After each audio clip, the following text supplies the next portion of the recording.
when we started this, like, someone might be interested. And then you start getting feedback like, wow, you guys are rad. This is amazing. You're so inspiring. And we're like, okay, I guess we're doing something right. We really weren't sure. Your hat, and you start another day, and it's evolved. And honestly, tomorrow is our 2nd anniversary. Tomorrow's our birthday. Right on. And this last 2 years have just been a whirlwind of love. And that sounds corny as hell, but love is everything. Yeah, it really is. It's everything. It really is. You just break it down. Just come from love, be love, do love, love, and it comes back to you, and then you're rewarded with the feedback of, like, you're in the right place right now.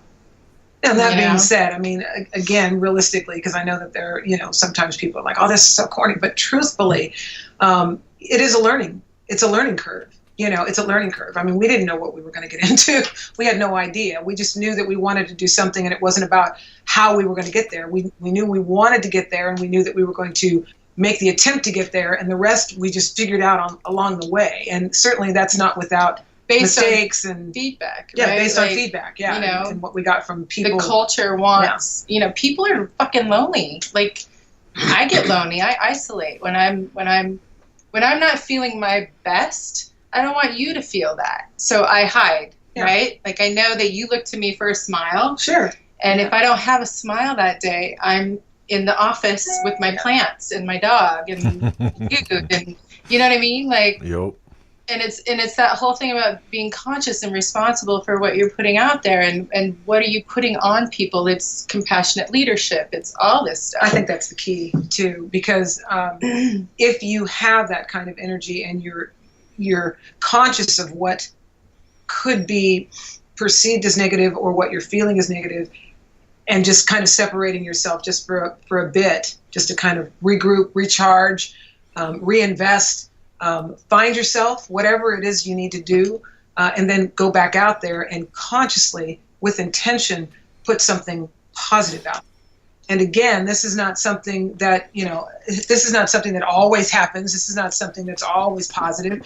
You're struggling. Everybody struggles. Everybody has that struggle. I think that's what we forget. Just be human. Yeah, just be human. Just be human. You don't have to pretend you're perfect. You don't have to, let's just keep space for each other to be who we are, right? And allow. And rise together. And this is a small community, especially here. I mean, I only have this Los Angeles to gauge. But it's become a small community over the world. We're growing, we're growing. God bless the Litas, which I think we should touch base on. But tell us about them. The Litas, the Litas are really how we all met. I mean, absolutely. The Litas, Jessica, her name now is Wise. She just got married, and congratulations, Jessica. Jessica Haggett, Jessica Wise. She started the Litas, and it's a collective. So it's not an MC. You can travel the world and say, yo, I'm in Spain today. What roads do I ride? Yeah. And you look up the Litas Spain, and they're like, hey, man, we got a bike for you. Let's go. You don't even have to rent something. Or here, go to these markets. Food. Whatever. It's everywhere, and it's growing. And the cool thing is you're not locked into anything. Like, you just show up. If you want to ride with women, and women like to ride with women because dudes sometimes put that whole, you're not going fast enough, or there's just some things that come along with it. And I love dudes. It's not dude bashing. I love riding with dudes. In fact, I get along with dudes usually better than women. As do I. But damn it, don't judge me. Let's just fucking ride. Yeah. Let's just ride. Ride your ride and feel the feels. Do all that. And the Litas is how we all met. And we created Motorcycle Tribe because we don't agree with sort of the old school antics of MCs. We come in peace. We're about love. And our name kind of says everything, a quest called Tribe. I know that there's a band, but listen to the words. Your quest in life is to find your tribe.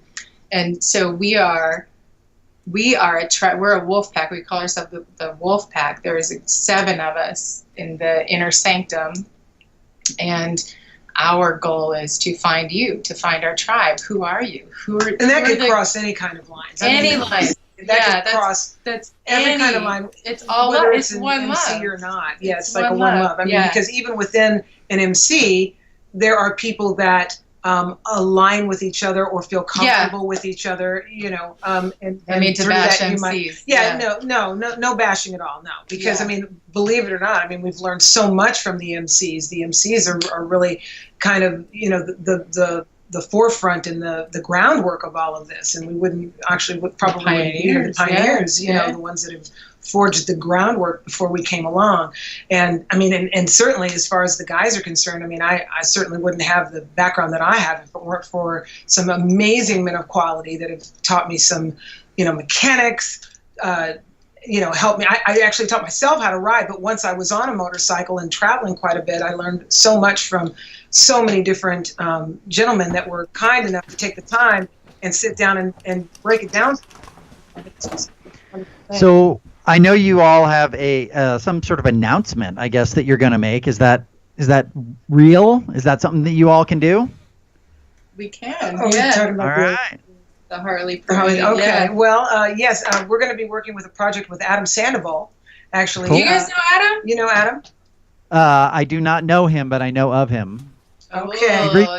We've reached out to him, but he has not gotten back to us. So he's very busy. He's a great guy. Seriously, a quality human being. Actually, he is working on trying to break the Guinness Book of World Records for the largest line of Harley Davidsons on a ride. Harley Parade, basically. And apparently, Greece holds the record of 2,400, I think. 400, and we have to break that record. The idea, though, is the fact that it can't be any special construction. It has to be Harley Davidson, because the Guinness Book, you know, the Guinness Book of World Records is very particular about being very pure and purist as far as what we're doing.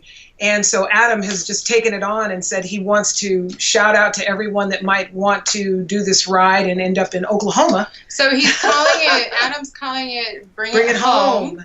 Because Greece currently holds the record. And he called us to get us involved. You know, Gabby's been on a Harley for a very long time. Yeah, since the early 80s. Yeah, and he, nice. You know, Adam took us under his wing early on, 2 years ago. So he's a brother. He's one of our brothers. But he called us to be involved in this, and we, you know, sort of turned it into something that we're calling Follow the Litas along Route 66, because from Los Angeles, you can actually take Route 66 all the way to Grant, Oklahoma, where he is, it's at the casino, Choctaw Casino. Choctaw Casino, yeah. Is where the parade is starting. Nice. So we are taking it from here and hoping to pick up people along the way. So we'll take a week to get there, it's about 4 days maybe. 4 or 5 days, you know. We like depending on the weather and everything. We like to sightsee. We're not trying to iron butt. Yeah, right. Our way well, we will iron butt if we have to. But if we don't have to, we like to zen out and see the country and really breathe the air. Not a whole book, a page or two along the way. Anyway, so follow the Litas along Route 66, and we'll hopefully When is the event? Do you know? Say it again? October 5th. When? October 5th. Okay, so we got some time. October 5th is the actual date that the event is happening, and the Guinness Book of World Records will be there, and they'll be checking every bike that's in the parade to make sure that we have valid numbers. And on top of it, one more thing is it's a fundraiser for Motorcycle Missions, which is awesome. Crystal Hess and Yeah, company. we've had her on. That's awesome.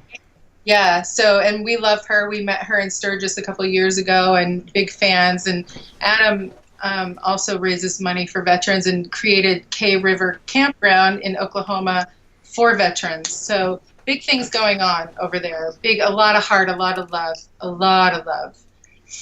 And awesome. We're to be a part of it. So are you guys going to join us? Are you going to hop on Harleys and come on out, ride Route 66? I don't know. That's a long Come way on. away. A lot can happen between now and October 5th. Right? Listen, I'm definitely down for any time I get to ride Route 66. Right? Homie. Right on. So listen, I want to tell it. Ludlow and Barstow. I want to tell everybody real quick. We are having some severe, crazy weather here. So we had a couple times that things were cutting out, but it seems like it's settled down enough for us to carry out the rest of the show. But we apologize for the interruption. We brought lightning. Yeah, right. You're bringing it, man. We do take ourselves too seriously sometimes. So I wanna ask you, Gevin, for 1 second. You said you've been on a Harley Davidson since the '80s. Yes. Talk about the differences, but from then till now, obviously being a woman that rides, and where that actually started to change, because that's one of the topics we've been covering here over the last couple of weeks. That 19% now of registered motorcyclists are women. How much culturally has that changed? I mean, to be a woman to begin with, but a woman of color on top of that on a motorcycle. What was that like for you in the '80s? It was very interesting.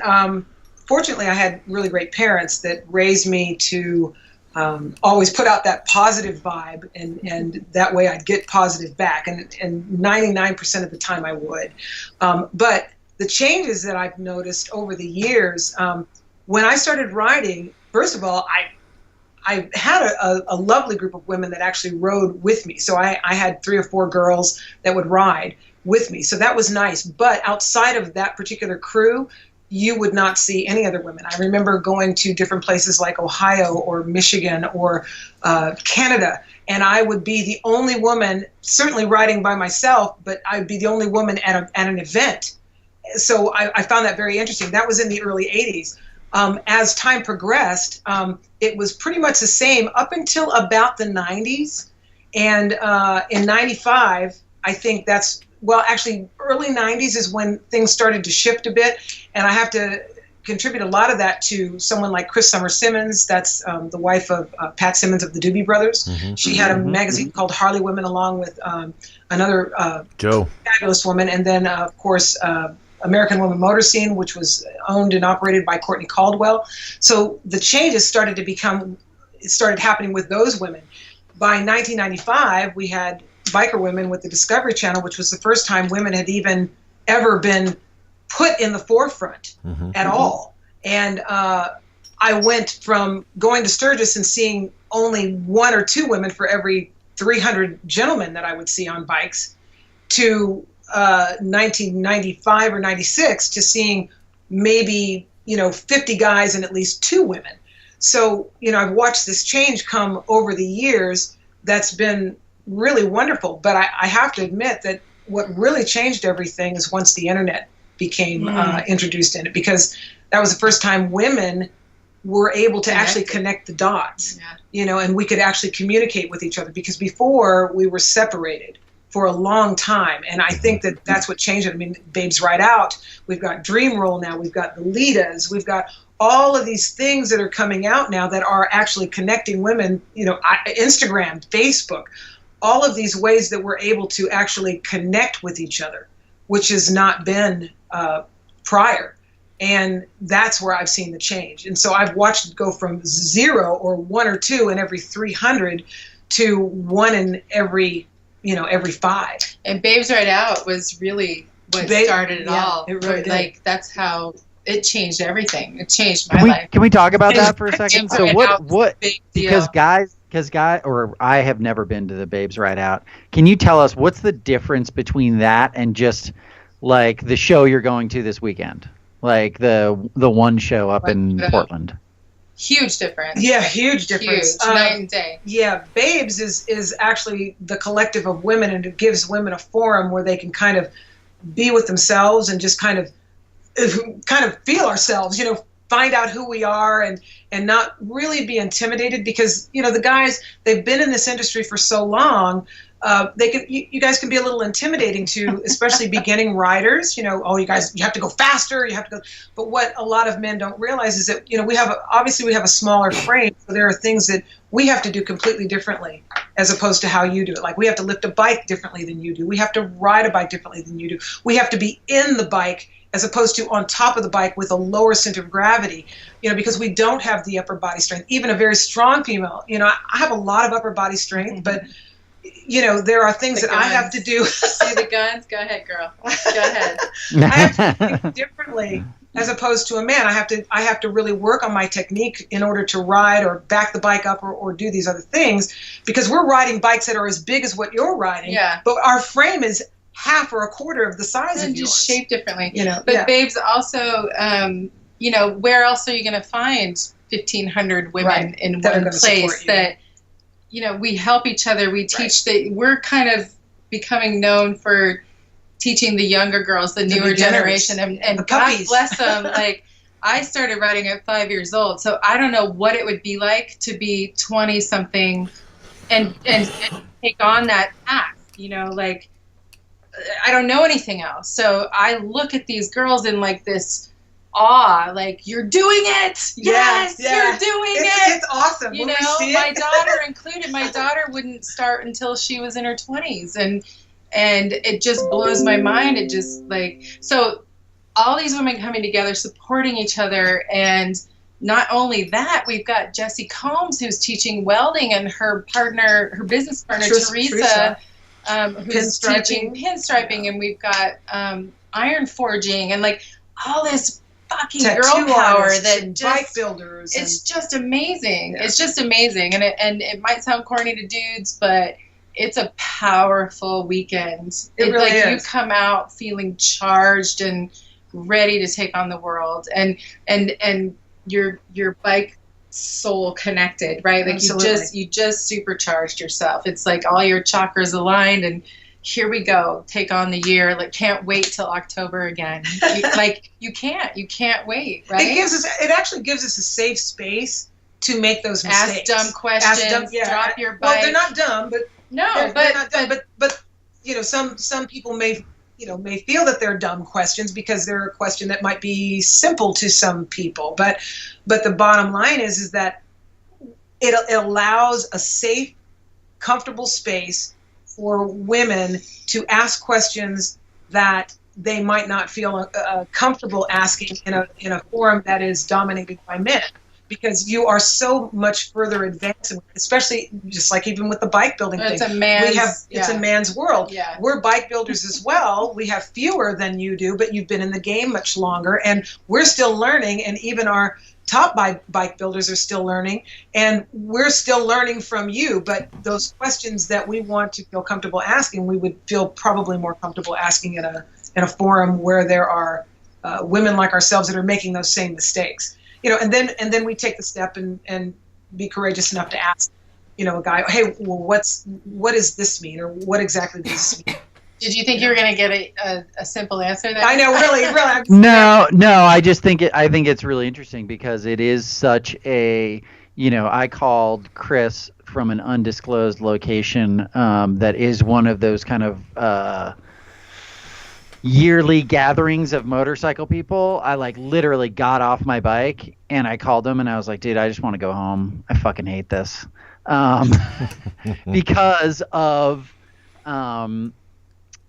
you were on a BMW in Sturgis? No, I was on a Harley in California.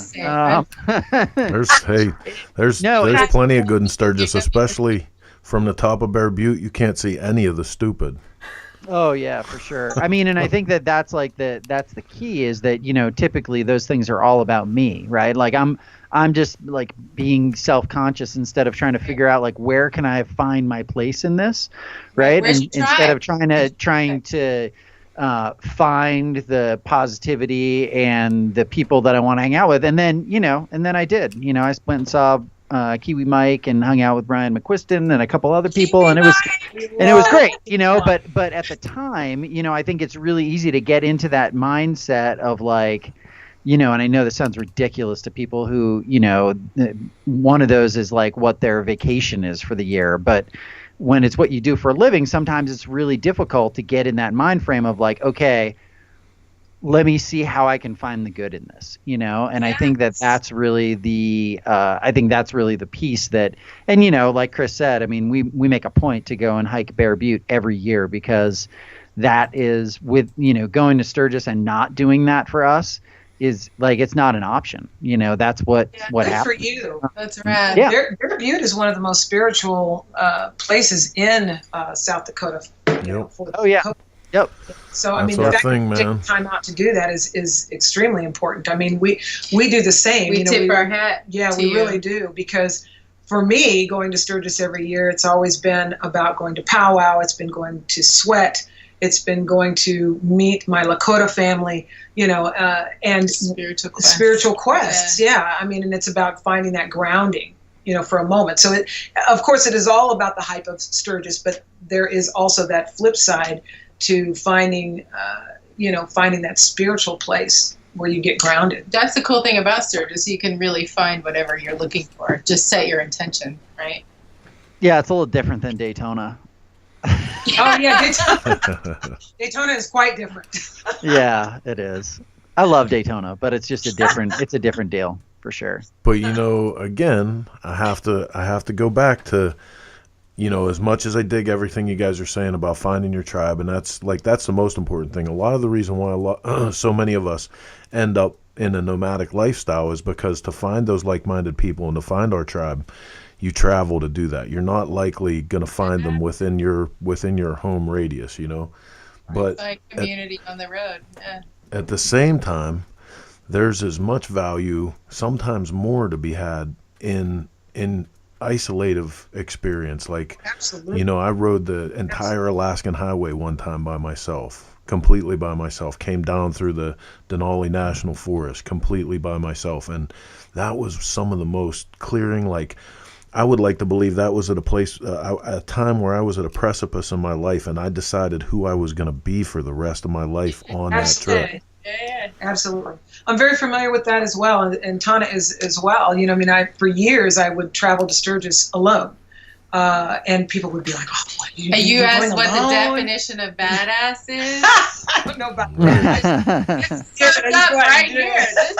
This guy. I just love getting out on those back roads and having 100 miles ahead of you and 100 miles behind you with nothing in between except for you. Tastes so good. It does. It really does. And you're right. There's nothing like being in that space and having just you and finding out what your energy brings and what thought comes and just these experiences of being hunkered down underneath the freeway pass by yourself. Hey man, what kind of beauty is in the moment when you realize your significance in the universe? Because when you're out there by yourself, that's what you get. You start to look around and go, I don't mean shit.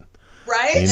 Grit, right? Yep. You learn your grit. Like, what am I capable of now? Are you going to choose in fear, or are you going to see it as an adventure? Exactly. It's got to be an adventure, or you're adventure. miserable. I'm here to tell you, because there's some scary fucking, excuse me. There's some we've had scary some moments crazy out stuff. there. Yeah. There's and we're adventurous to the extent of we'll get stuck on a 15-mile dirt road and not know where we're going. Right. Like, just pop up a tent and be like, well, there's no bears tonight. That's what's up. Going through a flood zone where the water is like way up over your derby cover, and it's like starting to drown out your engine. And you're like, oh God, I hope we get through this. I can do this. We're on top of a mountain, and all of a sudden, instead of rain, you're all hunkered down, and all of a sudden it's snowing. Not okay above 10,000 feet. Not my jam. Yeah. That is not my jam at all. I don't need to prove myself there. Seriously, been there. Anyway. So we are. I'm sure we could go on forever with you ladies. Yeah, this has been a blast, and I'm man. sure we'll have you on again. But we are approaching the 90-minute point of our show, and we're trying to keep it to that these days. But it's been awesome to have you on. Where can people find you?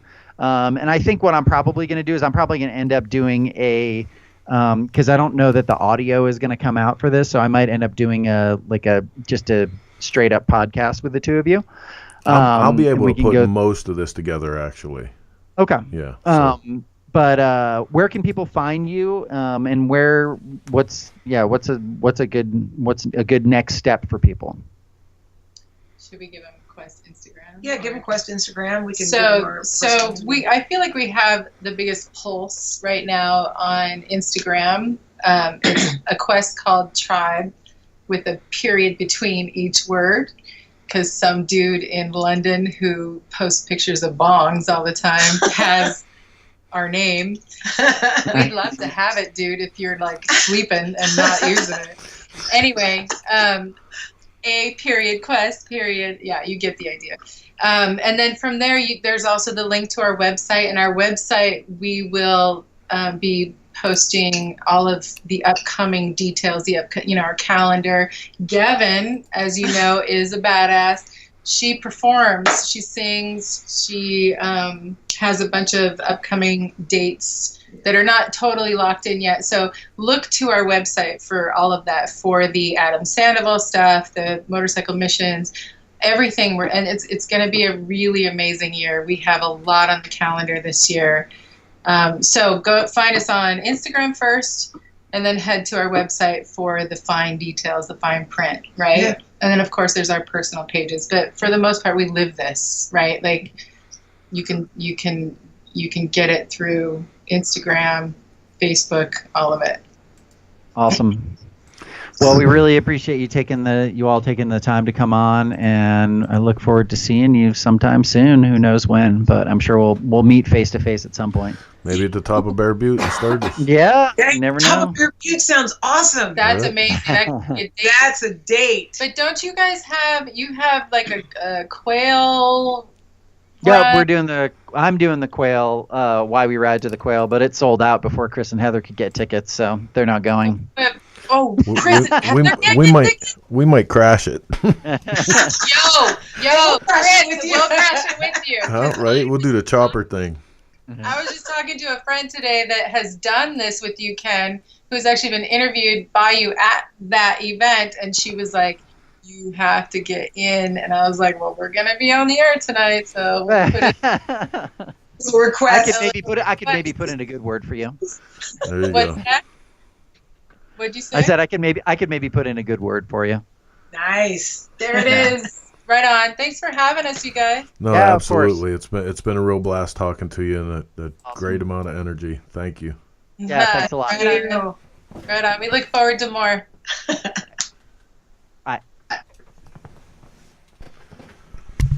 That was great. Was awesome. Yeah, man, like so many times we say this all the time. You do this day in, day out, week in, week out. You get, your blinders on, and this is the next task, the next thing you have to do, the next person you have to talk to. You end up in the same groups of people having the same conversations, and sometimes it's nice to just break all of that with something really different. I feel like they were really different. Mm-hmm. Yeah, in a really positive way. I feel like that as well, and that's why I wanted to have them on. We didn't get to the whole Dutch article, but I'm sure we'll have them on again, and we can get them to talk about that a little bit. So, but yeah, super exciting. I love the way the actions that they're taking and what they're going to be doing down the road. Obviously, working with Adam's going to be great. So yeah, I think it'll be fun to see what happens. Greg Farrell just came on with social media from Facebook. Great show as usual, but love to hear the woman rider perspective. My wife and mother-in-law both ride. I'm extremely fortunate to have in-laws that are as passionate about motorcycling as I am.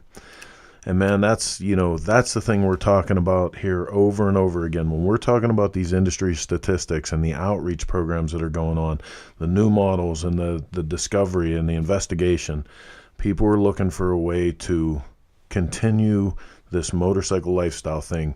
And that right there, having a family that rides, a whole family unit that rides, talk about reinvigoration of the core. That's where it's happening. Oh, for sure. Yep.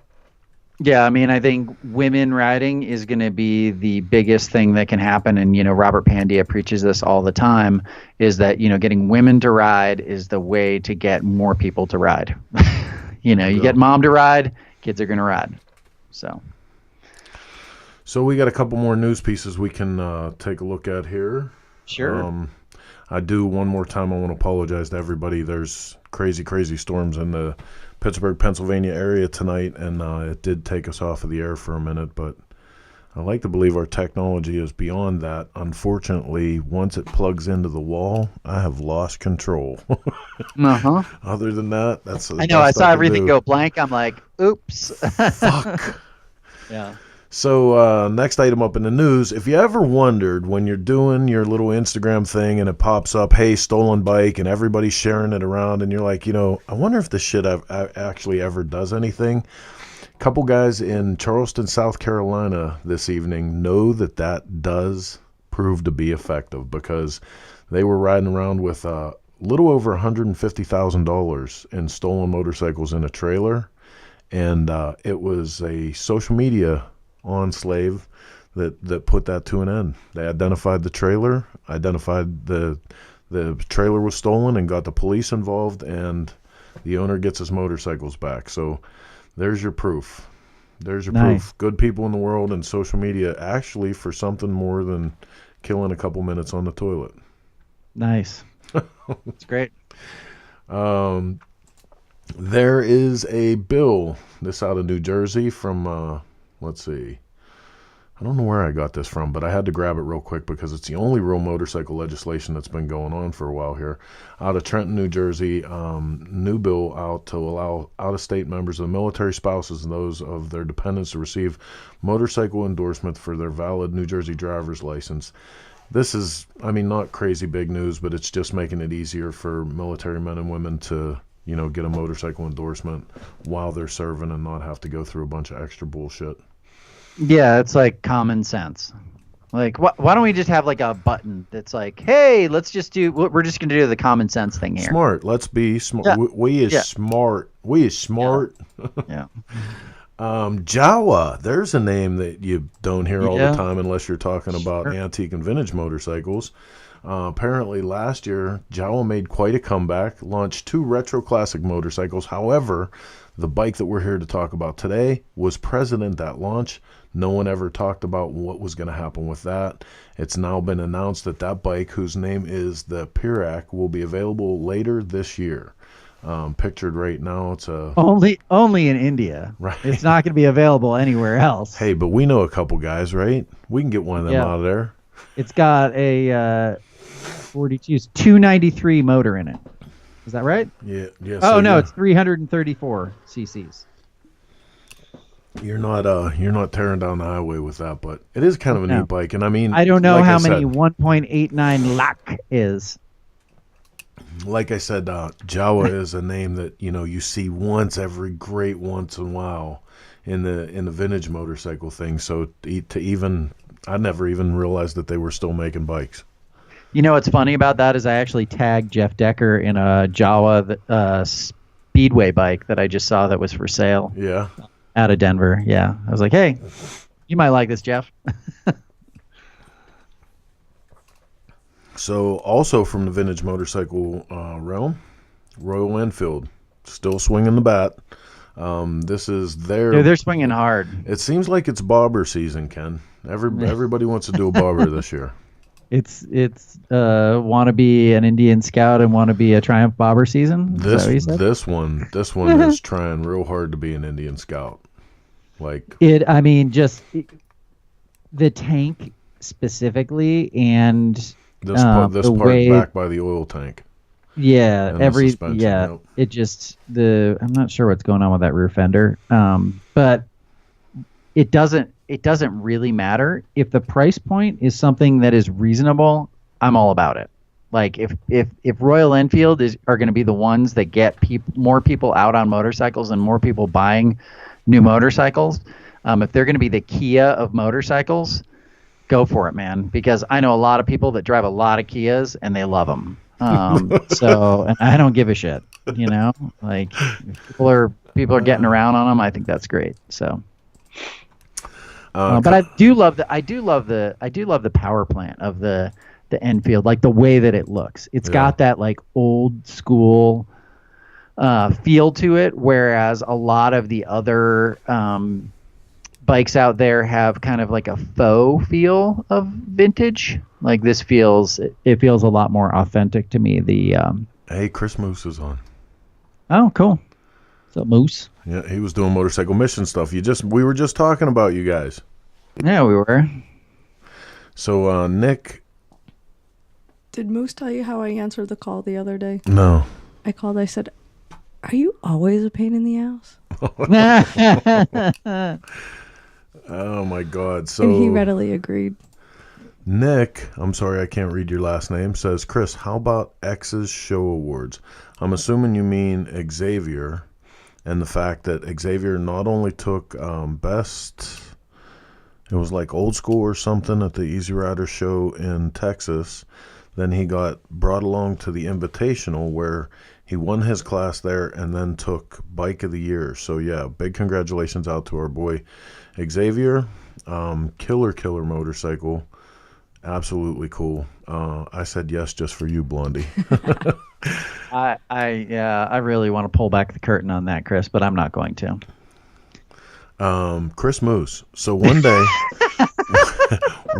see, just like that. One, so good. Just like that, I went, Chris Moose. Chris Moose. I get it. It took you that long? It did. Oh my God, you're so slow. I know. I know. Let's jump over for a second here and see some stuff from the guys at SNS. Awesome.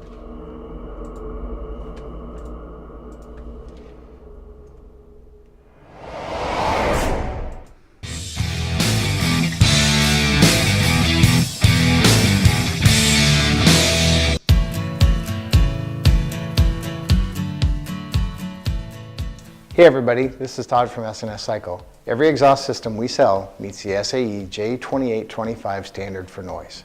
One of the ways we do that is with a dB reducer. This is the dB reducer for our 4.5-inch muffler body products, which include Mark 45 and Sidewinder 2-in-1 systems. Today I'm going to show you how easy it is to install or remove that part. This is our Sidewinder 2-in-1 end cap. It's very similar to our Mark 45 slip-on product, and as you can see, we have the dB reducer, and I'll show you how easy it is to insert and install. This simply just goes in the back, and there's two bolt holes that we align to install the product.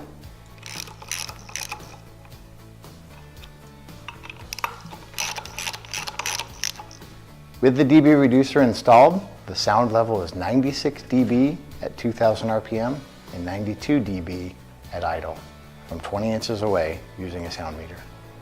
All right, so that's all there is to installing or removing your dB reducer. If you found the video helpful, give us a like. If this is your first time here, don't forget to subscribe to our YouTube channel. And for more product information, visit sscycle.com. So we want to say thanks to the guys from SNS for being supporters of Shop Talk and Cycle Source Magazine for so long. You know, Ken, it occurs to me that when we were talking about the Babes Ride Out thing, there's so much positive energy when you talk to when you talk to a woman like Gevin, who is, you know, she's there and you can get it, like she's been through all the bullshit to be a qualified woman rider, and like you would hope that a lot of the girls that are just in this now and are doing this as some kind of, you know, girl power like trip thing, that they would get to spend some time with a woman like Gevin, with women like Gloria Struck, and like understand about, you know, the personhood of being a woman that rides a motorcycle. You know what I mean? I really got that. Yeah, but I think it's bigger than that, man. I think it's about more. It's less about motorcycles and it's just about being a good human being, right?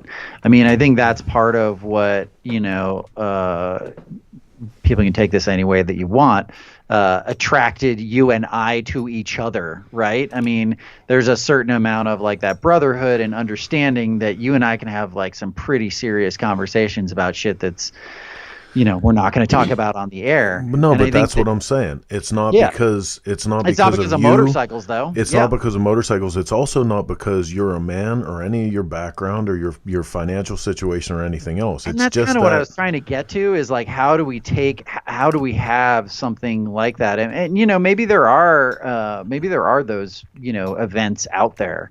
And you know, honestly, I feel like, you know, Why We Ride to the Quail is one of those. You know, I know people can shit on it as much as they want just because it, you know, costs money to go ride a motorcycle. But the reality is the people on that ride are there to ride and do good, and it's such a great, it's exceptional. And like I said, it's sold out this year. I think that there'll probably be a couple people. I think you can get on a waiting list now. If you email, I'll find out what the email is. Hold on a second. But super excited that it sold out this year, and it's gonna be a blast for sure. While Ken's looking for that email, I'm going to tell you guys about a couple of other upcoming events. Obviously, the Texas Fandango, right around the corner now. This promises to develop into a nice... What's going on over there? The studio is crazy today. We might have water. But Texas Fandango in April... put on by the Cherokee chapter of the AMCA, promises to be a great time, and I expect this thing to turn into quite the annual event. I expect us to be there. Donnie Smith, right around the corner, March 23rd and 24th. This thing was sick last year. You don't want to miss it. And why are you going backwards? Next up on the list for us is Willie's Tropical Tattoo Chopper Time. We're going to be hitting the beach. Really don't know that we're doing a lot of any official events for the magazine. We're kind of going to ragtag along and just have a good time in Daytona and be magazine people with cameras. Don't forget, I don't know if you have it up, but I'll mention it anyway just in case. You can go to their Instagram. Boogie East is the day after Willie's. That's another super cool show in Daytona. And Warren Lane is coming back with True Grit this year on the first Sunday of Daytona, pre-1974? 1970? Yep. Something like that? 1979 and down. Ooh, yeah. Oh, we can bring something wicked. That's right. Sweet. So pre-1979, Sunday, Broken Spoke, Warren Lane. There's actually going to be a limited amount of free swap meet space. First time that the Spoke is doing something like this. So if you got a couple boxes of old parts, you can come set up a card table and spend the day with Warren Lane and the old bikes. Sweet. What do you got, Ken? You figured out? Yeah, you can just email bc@whywweride.com if you want to try to get on the waiting list. It all kind of goes to the same place. So bc@whywweride.com. So crazy night tonight here with the storm. I feel terrible that we cut out in the middle of a great interview, but hopefully we'll stitch that thing back together and be able to get it up in somewhat of its entirety for you guys. I do appreciate all of you guys watching and sharing this stuff. You guys have been so great about sharing. You know, if you're not aware, if this is your first time looking in on Shop Talk and you're wondering what can you do to help further this program, it's as simple as when it comes up live on your feed, go up and hit the little following button, make sure you're following us, set the little bell so you get the alerts. That'll let you know that we're on and we're live and that we have another 90 minutes, all the bullshit we can fit. And I want to talk about next week's guest, which is going to be, what's his name? I think it's Gareth Roberts. He's with the movie Oil in the Blood, and he's been working on this documentary for, I think, 2 or 3 years now. It's going to debut this weekend at the One Motorcycle Show in Oregon. In Portland, and I'm really excited to have him on, talk to him. The whole movie is about custom motorcycle builders, so I think it's going to be really fun to have him on. And then the week after that, it looks like we're going to have somebody from Horsepower Inc. on, which is a lot. They use a lot of that gear in the X Games guy that we had on a few weeks ago, Logan Lackey. He used their fuel injection and air cleaner, and so I think that'll be fun. And then Brian Carroll from Why We Ride to the Quail the week after that. So we're booked out for a few weeks at least. And if people have suggestions about guests, please send us suggestions at go fuck yourself at Ken Conti. Cycle Source. Were you trying to see if we were actually paying attention? Huh? No. Ken Conti, that was terrible. You take that back right now. No, that was mean. I know you guys have that. I know you guys have that email already set up. We don't, but I'm going to now. Nice. No, right.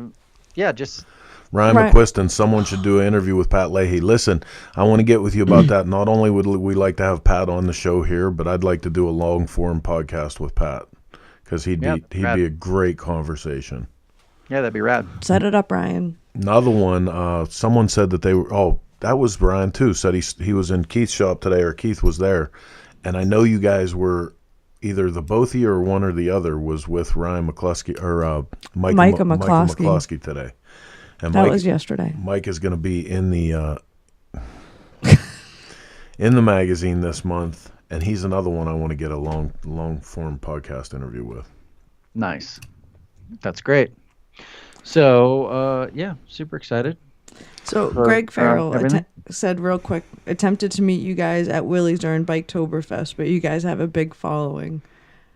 Maybe take a number thing so fans like me don't look like creeper stalkers. So no, dude, come and hang out with us. We will always make time. Please don't ever feel that way. The best way to greet Chris is to just grab his ass.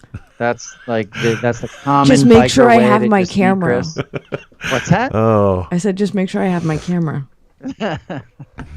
No, this is just regular shit for us, man. I'm still amazed that people want to come up and talk to us. So thank you. Yeah, agreed. Come and hang out. Most people just want to see the dog. Speaking of the one show, that's coming up quick, right? This weekend. We got a little website up here for it, and if you guys aren't hip to this thing, man, this was something. Who turned us onto this originally? Was it Charlie? Yeah, Chopper Charlie. Chopper Charlie turned us onto this the first year that we got to cover it, and man, I am dying to get out to this thing. Yeah, it looks really fun. So if you're anywhere in the area that you can make it, set your plans. Do it. Sweet. Actually, Anthony Robinson is on his way there right now. He's going to keep us updated over the weekend, I think. Good. Nice. Give us some video and shit. You know? And shit. Hook a brother up. Say goodbye, boys. All right. This is not good. Okay, well, again, just so you guys know, Shop Talk is multicast through 7 or 8 different social media feeds. You can go to now our own website at motoshoptalk.com, and you can find out all the information about how to watch us, how to listen to us. It goes out through a podcast form through Apple, Android, Stitcher, Spotify, forever2wheels.com, Forever Two Wheels podcasts. Basically, if you can't find it, you shouldn't be on the internet. If you can't find but it's it, Shop Talk, all one word. Yes. Yeah. That's how you find it. Shop Talk, all one word. and if you still can't find it, the address in the magazine is my house, and it's where we're doing this show. And you can just come here and sit with us, and we'll do the show together. He lies. Liar. All right. Good idea. So it's time to pull this one into the train Yeah, it is. station. One more time. Again, I'm Chris Callen with Cycle Source Magazine. I appreciate the time you guys took with us this week for another episode of This Old Chopper Show. And I'm Ken Conti with the Planet Earth. And I'm Heather with these two yahoos. And we'll see you next week. See ya.